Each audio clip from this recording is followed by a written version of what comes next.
হাত, এক একটা হাত দিয়েও কি একটা কুত্তারে খেদাই দিতে পারে?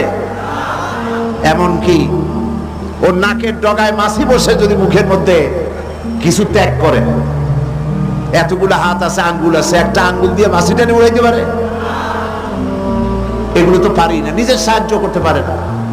মানুষের সাহায্য করা তো দূরের কথা, ওরা কি মানুষ বানানো তো দূরের কথা। আল্লাহ পাক বলেছেন ওরা কি একটা মাছি বানাইতে পারে? আল্লাহ পাক বলেছেন কোরআন শরীফে একটা মাছিও কি বানাতে পারে? সুতরাং এগুলির সামনে মাথা নত করত মানুষ। ঈমান তাকে শিক্ষা দিল, তাকে আত্মমর্যাদায় সমুন্নত করে দিল, পার্সোনালিটি দিল, যে সাহায্য কারো কাছে চাইতে পারবে না।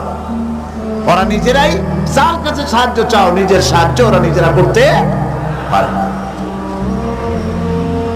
রাসূল করিম সাল্লাল্লাহু আলাইহি ওয়াসাল্লামের কাছে এক মুশরিক এসেছিল একটা ভাঙা